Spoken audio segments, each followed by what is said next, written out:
Bueno, aquí estamos en el recorrido número 4 del seminario Fronteras y Resistencias y la visión del otro. Estamos con una querida colega, amiga, gran investigadora, la doctora Elisa Caselli de la Universidad Nacional de General San Martín.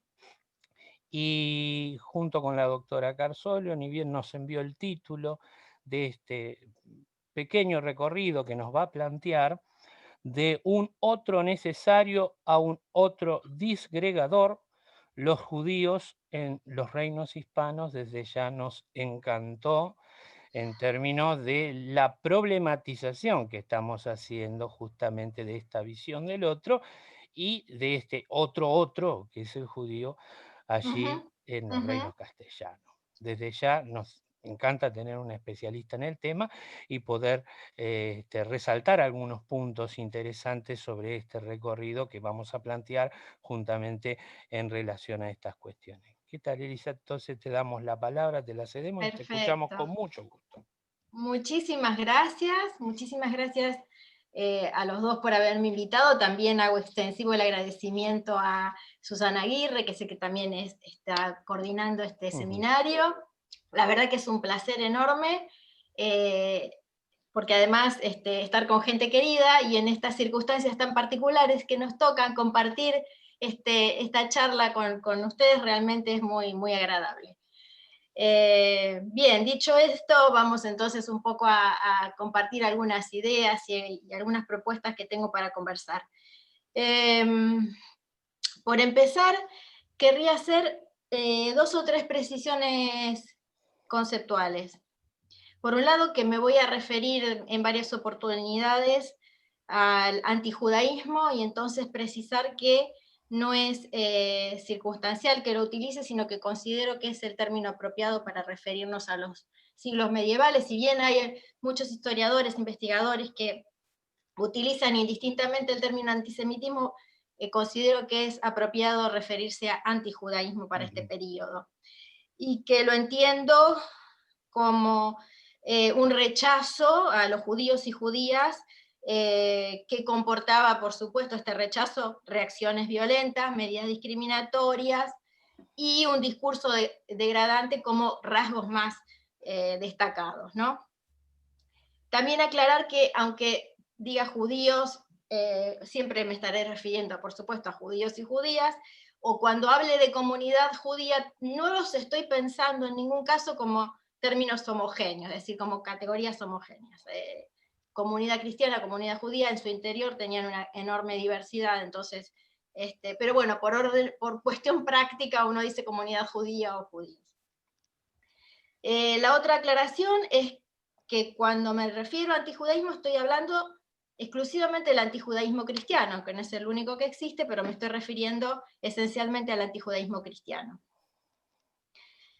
El antijudaísmo cristiano que nace con la misma religión, es decir, es intrínseco a la religión cristiana. Esto deviene, como todos sabemos, porque en los primeros años la liturgia cristiana abrevaba del judaísmo, era muy difícil establecer distinciones, diferencias entre unos Ujú. rituales y otros, y entonces, de hecho, muchos cristianos seguían asistiendo a la sinagoga, es decir, no me voy a detener en eso, pero sí decir que a partir de esta indistinción y por compartir unos y otros una misma literatura sagrada, que era el Antiguo Testamento, ya desde los primeros momentos del surgir de esta nueva religión, empiezan a marcarse distinciones contra los judíos y ya desde los primeros, de la primera época tenemos eh, eh, calificativos despectivos, peyorativos, para ir distinguiendo y para ir diferenciándose de este otro, que ya desde ese primer momento empieza a configurarse como un otro. Y las tempranas literaturas de los evangelios, la literatura patrística, la literatura versus judaeos que surgen en este mismo periodo, ya va a hacerse cargo de esta distinción y de esta construcción de un otro, que, como decía, se conforma como una necesidad intrínseca de autoafirmación de esta iglesia naciente, ¿no? De esta religión naciente. Entonces, pero una cosa que me parece importante señalar es que en realidad toda esta literatura estaba dirigida más hacia los cristianos que hacia los judíos. Es decir, no era una literatura que buscaba, porque además era bastante virulenta, no es que buscaba una conversión, sino que buscaba una reafirmación hacia el interior de la religión cristiana.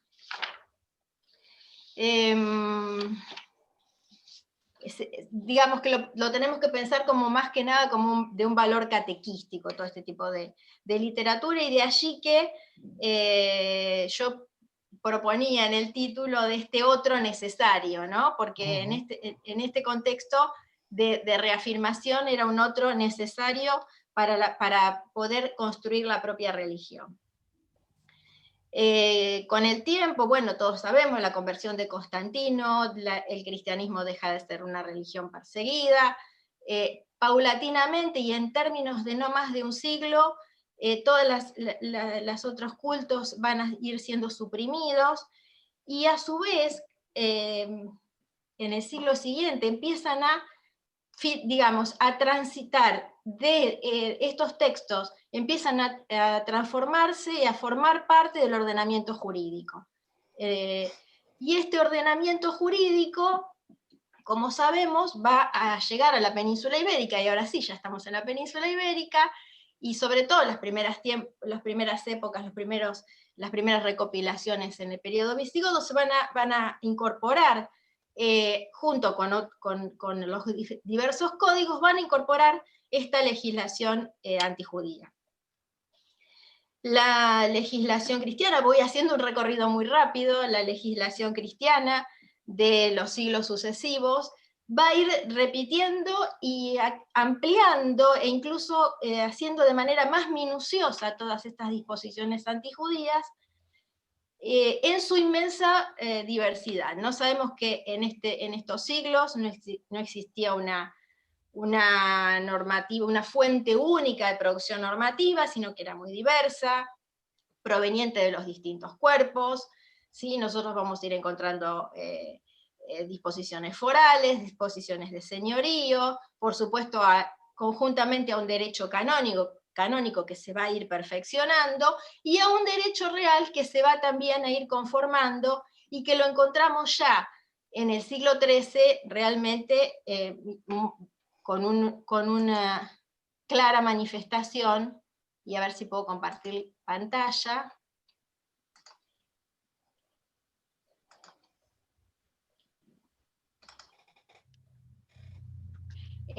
Lo que transcribí acá es una de las partes de uno de los títulos de las 7 partidas, la obra cumbre de este periodo, y que va a ser, digamos, no es casual que la traiga a colación, porque como sabemos, es la obra jurídica que va a pervivir hasta los siglos modernos, e incluso en algunos espacios hasta el siglo XIX.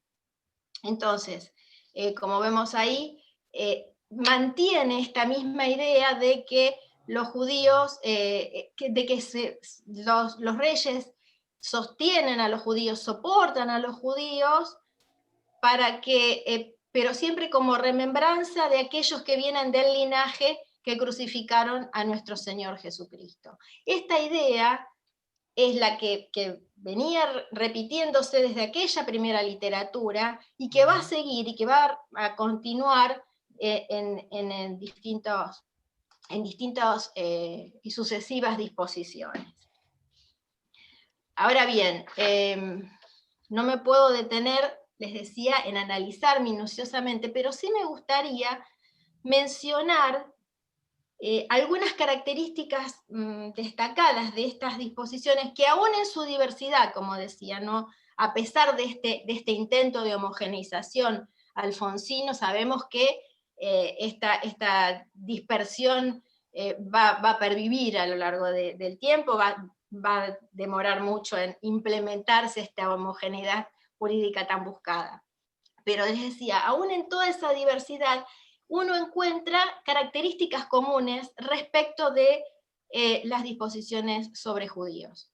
Y en este sentido, voy a señalar algunos puntos clave de esta normativa que busca siempre mantener a ese otro bien diferenciado y bien distinguible, y siempre bajo la misma idea de inferioridad y de sojuzgamiento por haber sido el pueblo de Isida, ¿no? Por supuesto que en un sentido que podemos pensarlo como un elemento contaminante,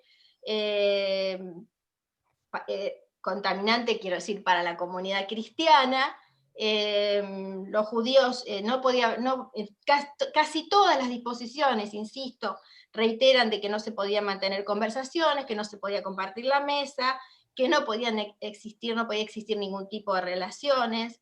Por supuesto que las relaciones sexuales estaban penadas con la pena de muerte.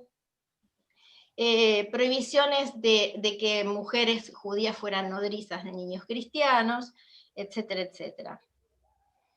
También la prohibición de determinados oficios, y siempre marcando la inferioridad en el terreno jurídico, sobre todo la invalidez de testimonios de judíos contra cristianos, y dependiendo sobre todo de qué tipo de juicio se tratara, ¿no? Sobre todo si estamos hablando de casos de usura, por ejemplo, el testimonio de un judío no valía o necesitaba sumarlo al testimonio de un cristiano. Hay muy minuciosa es la legislación al respecto y no me puedo detener sobre eso. Por supuesto, también en distintos momentos se va a indicar que usen señales distintivas para que fueran perfectamente identificables, se les prohíbe determinados tipos de vestimentas, etcétera, etcétera. Avanzando en el tiempo, ya a principios del siglo XV, se va a ordenar que las juderías, que se cierren las juderías, ¿sí? Anteriormente eran barrios, pero barrios abiertos, de libre circulación, y a partir de las leyes de 1412 se va a ordenar el cerramiento de las juderías. Esto no se va a llevar a cabo, apenas si en algunos lugares se intenta, con lo cual en 1480, en un marco de grandes transformaciones y reorganización de los reyes católicos, sobre todo en las Cortes de Toledo en 1480, se va a insistir ya con mucha fuerza en esta separación, digamos, en esta medida segregacionista, que ahí sí ya encontramos muchos rastros de que fue llevada a cabo, aunque no se acabó del todo, pero sí que ya encontramos puesta en práctica, digamos. Lo que insistían casi todas estas disposiciones era que los judíos no pudieran tener ninguna situación de preeminencia o de superioridad con respecto a un cristiano. Y en esto entraba, por supuesto, el tema de ser arrendadores o recaudadores de impuestos, que implicaba un derecho de exigir un pago. A pesar de esto, como veremos más adelante, los judíos fueron recaudadores de impuestos hasta el último momento de su presencia en la península. Y otra de las cosas que implicaría cierta contradicción es que se les permitía ser prestamistas, con un interés que debía estar controlado y marcado, digamos, de acuerdo a la ley, que debía seguirse una determinada tasa, respetarse. El ser acreedor los ubicaba en una situación de superioridad frente a los cristianos. De todas maneras, tenían permitido ser prestamistas. Aclaro que, porque todavía para este periodo, y como María Inés lo ha trabajado muy bien, aún estaba prohibido para los cristianos, esto después va a ir cambiando, el préstamo a interés. Esto después va a ir cambiando. Entonces,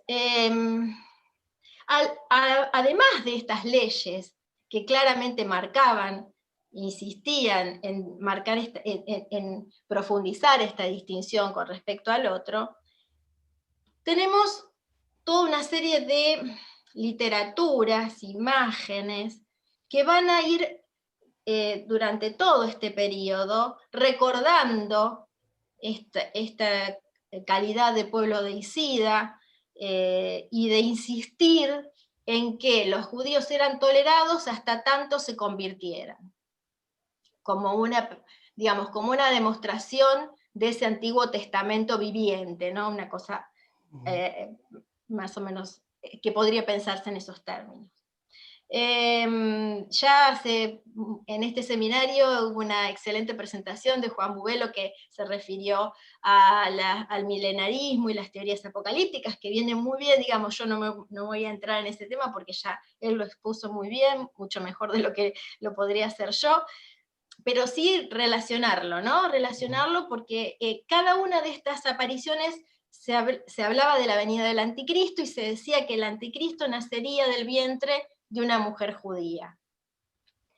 Uno de los mayores exponentes en este sentido fue Vicente Ferrer, que luego sería San Vicente Ferrer, quien en sus prédicas insistentes, tanto en Francia como en distintos lugares de la península, iba con sus predicadores y las crónicas lo comentan como alguien realmente muy enfervorizado y que él se anunciaba a sí mismo como el ángel del Apocalipsis, exigiendo a los cristianos respetar los preceptos, cumplir los preceptos, y a los judíos los instaba a convertirse porque se acercaba el final.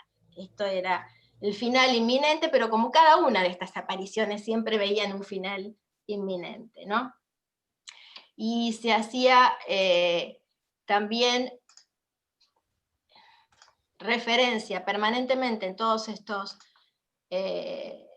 relatos a la ceguera de los judíos, y es algo que atraviesa todo el periodo también. A ver si puedo compartir esto. Aquí está. Bueno, esta es una obra muy, muy clásica, ¿no? Pero bueno, esta es aquí está ampliada, la representación de la sinagoga como que no quiere ver la fuente de la gracia, como esta negación volitiva, ¿no? De aceptar. Pongo la obra esta no solo porque, bueno, porque es un cuadro muy representativo de lo que quiero decir, pero además porque todo lo que es la corriente de Jan van Eyck y de varios pintores de ese periodo van a tener una presencia importante en España.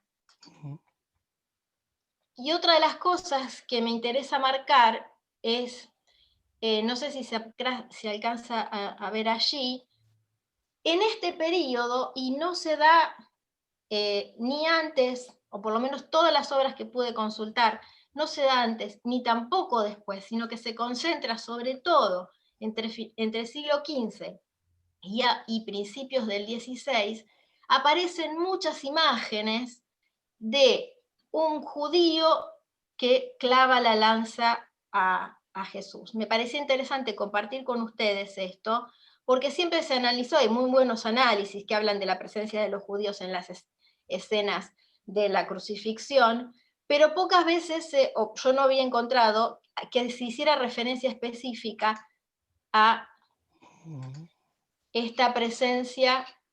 Acá está muy pequeño, lo tendría que haber ampliado, no sé si se alcanza a ver, pero claramente están ataviados como judíos, ¿sí? A ver si en la próxima se ve un poco mejor. Este es un retablo, esto está expuesto en el Museo del Prado, es un retablo de León de mediados del siglo XV, y ahí también, muy pequeñito, pero se alcanza a ver que quien clava la lanza es un judío. Acá en esta otra se ve más claramente, ¿sí? Esta es de las últimas décadas del siglo XV. Esta que está en el Museo del Louvre es clarísima, ¿sí? De Andrea Di Bartolo de Solario. Esto está la imagen no es muy nítida, porque tenía un señor persiguiéndome diciéndome que no podía sacar fotos, y entonces la imagen no es muy nítida, pero allí se alcanza a ver que quien clava la lanza es un judío y está realmente en la imagen, que acá no se ve del todo, aquí están ataviados como judíos, pero los que están en los márgenes, que quedaron fuera, estaban realmente identificables como romanos. Entonces la distinción en el retablo es muy, muy nítida. Luego ya lo que sigue son las imágenes más clásicas del soldado romano, como era antes hasta el siglo XII, siglo XIII, y como va a ser después, lo que vemos es un soldado romano que clava la lanza al Cristo crucificado. Bien. Nosotros, como les decía, todo esto va a ir acompañado de prédicas por momentos realmente muy virulentas, y durante toda la Edad Media existieron ataques esporádicos a comunidades judías, muchos de ellos provenientes de discursos inflamables de religiosos.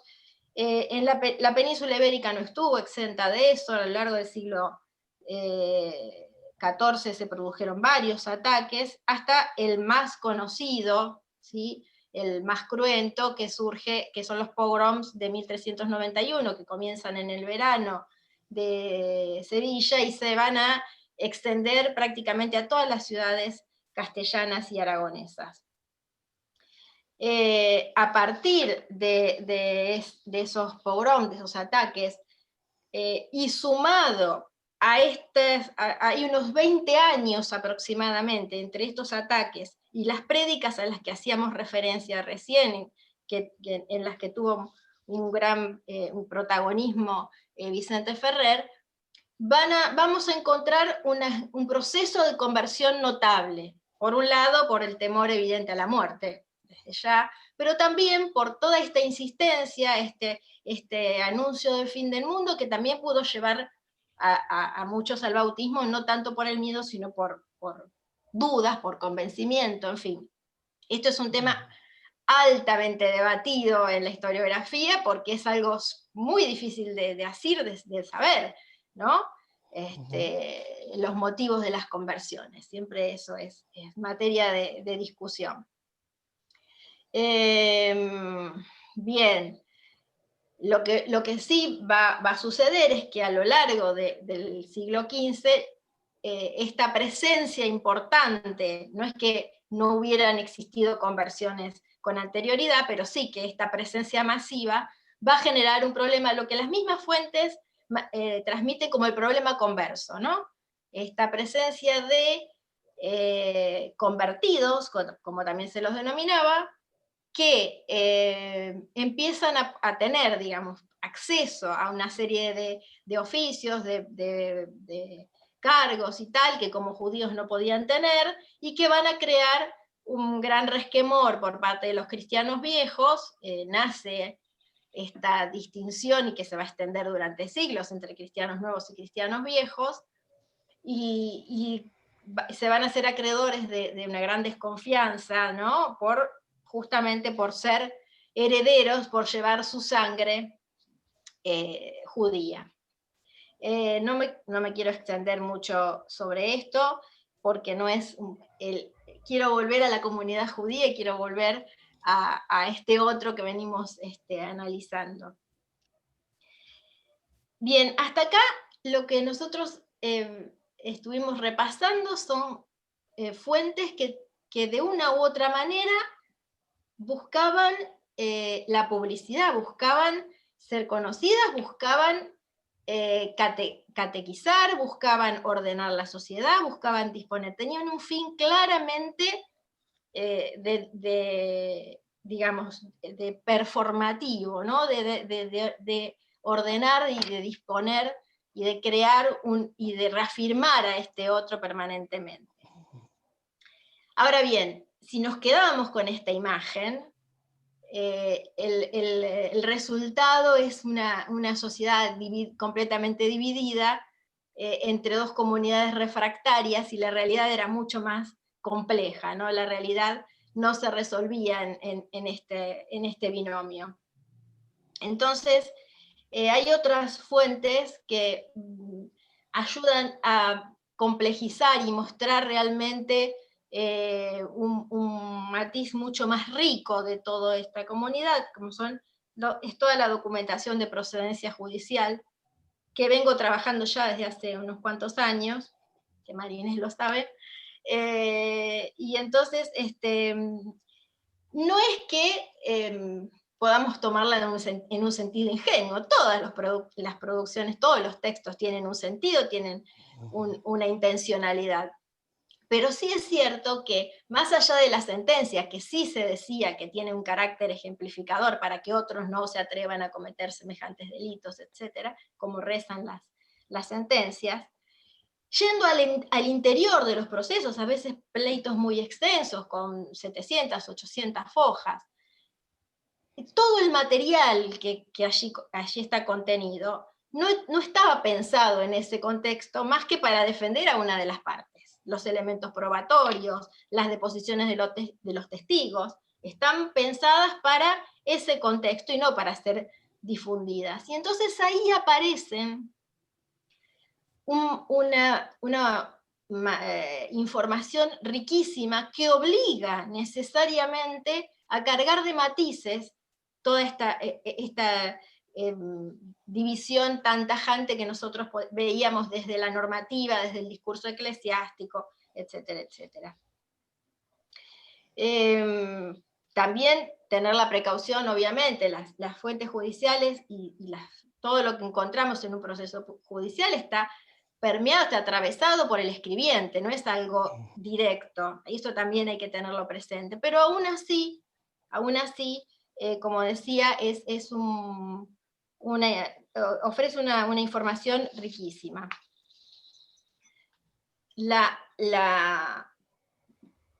Todos estos matices no obliteran que también en estas fuentes aparece con muchísima claridad el antijudaísmo. Un antijudaísmo que es utilizado en un sentido en el vocabulario, es utilizado para degradar, es utilizado estratégicamente, ¿sí? Y también, por ejemplo, en el caso de las torturas, siguiendo casos concretos de magistrados, estudiando, haciendo un recorrido de determinados corregidores, uno puede ver claramente cómo actuaban respecto de los cristianos con respecto a los judíos. O sea, había el solo hecho de ser judíos era un plus para torturas mucho más virulentas y más crueles. Esto también lo he podido comprobar. Ahora bien, yo decía, lo que nos muestran este tipo de documentación es que más allá de las disposiciones, existía una cotidianidad que muestra una diversidad impresionante realmente. Por empezar, los usos sociales de la justicia, ¿no? Los usos sociales en un sentido que excede al solo hecho de ser judío, es decir, los usos sociales de la justicia que también los hacían los cristianos, el hecho de, por ejemplo, sacar a relucir una ley en un momento que molestaba. Vamos a suponer, para ilustrar con un ejemplo, los judíos no podían vender alimentos en las plazas, pero lo hacían todo el tiempo. Sin embargo, hay contextos, por ejemplo, en Medina del Campo, 1490, sacan a relucir disposiciones que, como decíamos, eran de tiempo inmemorial, y sin embargo, en ese contexto, porque había una competencia que molestaba, sacan a relucir esas leyes. Entonces, las leyes antijudías también eran una especie de recurso disponible para emplear en estos enfrentamientos, en estas luchas. Y también encontramos amores prohibidos, historias de personas condenadas a muerte por tener relación un judío con una cristiana o viceversa. Em, También encontramos referencias a presencias en las casas, por ejemplo, preguntado cómo sabe tal hecho, porque yo iba con frecuencia a su casa y está declarando un cristiano de que solía frecuentar la casa de un judío. Esto no lo encontramos en la normativa, pero en las deposiciones sí aparecen este tipo de cuestiones. Luego encontramos judíos endeudados con cristianos, y en esto me gustaría hacer un énfasis particular, ¿no? Porque uno de los estereotipos más fuertes que tenemos es el de judío usurero, ¿sí? Y entonces en estas fuentes lo que encontramos es que había judíos endeudados con judíos endeudados con cristianos, judíos víctimas de usura.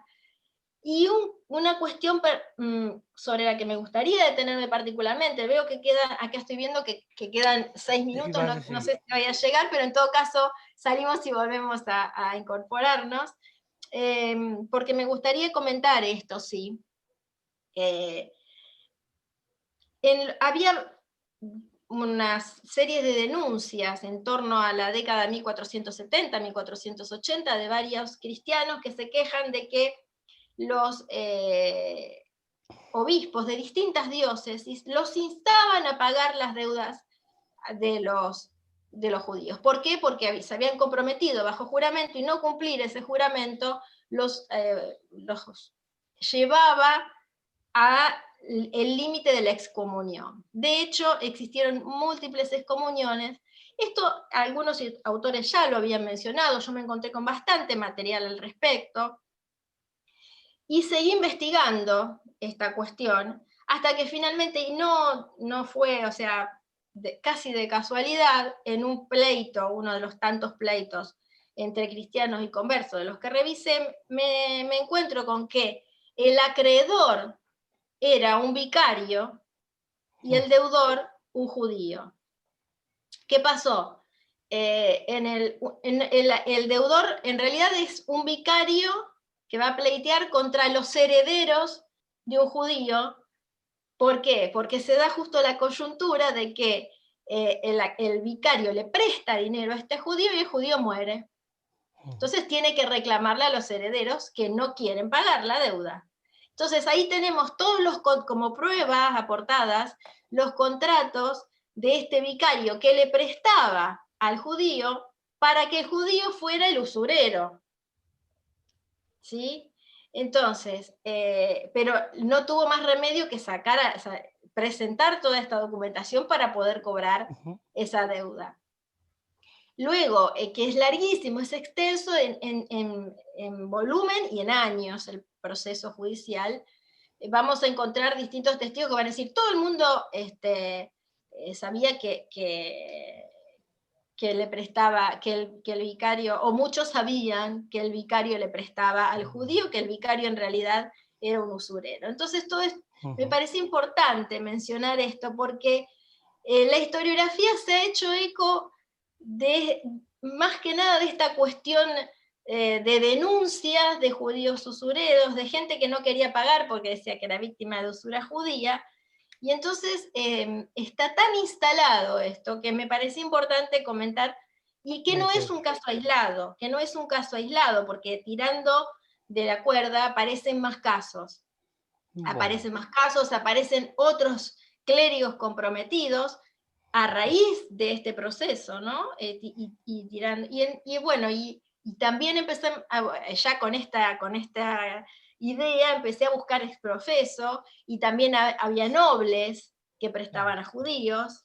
Es decir, es un aspecto interesante, y que lo empecé a investigar, no está cerrado, por supuesto, pero me parece fundamental a la hora de pensar digamos, cómo las diferencias que existían entre ese otro, ¿no? que construía las disposiciones, los sermones, etcétera, etcétera, y la realidad, que era tanto más compleja, ¿no? Perfecto. Eh, Eli, si te parece, cortamos aquí sí, y y volvemos a volvemos tomar. No me falta mucho, es para un cierre simplemente. No hay ningún Perfecto. problema, se nos está acabando el Salimos y, tiempo. salimos y volvemos a entrar. Perfecto.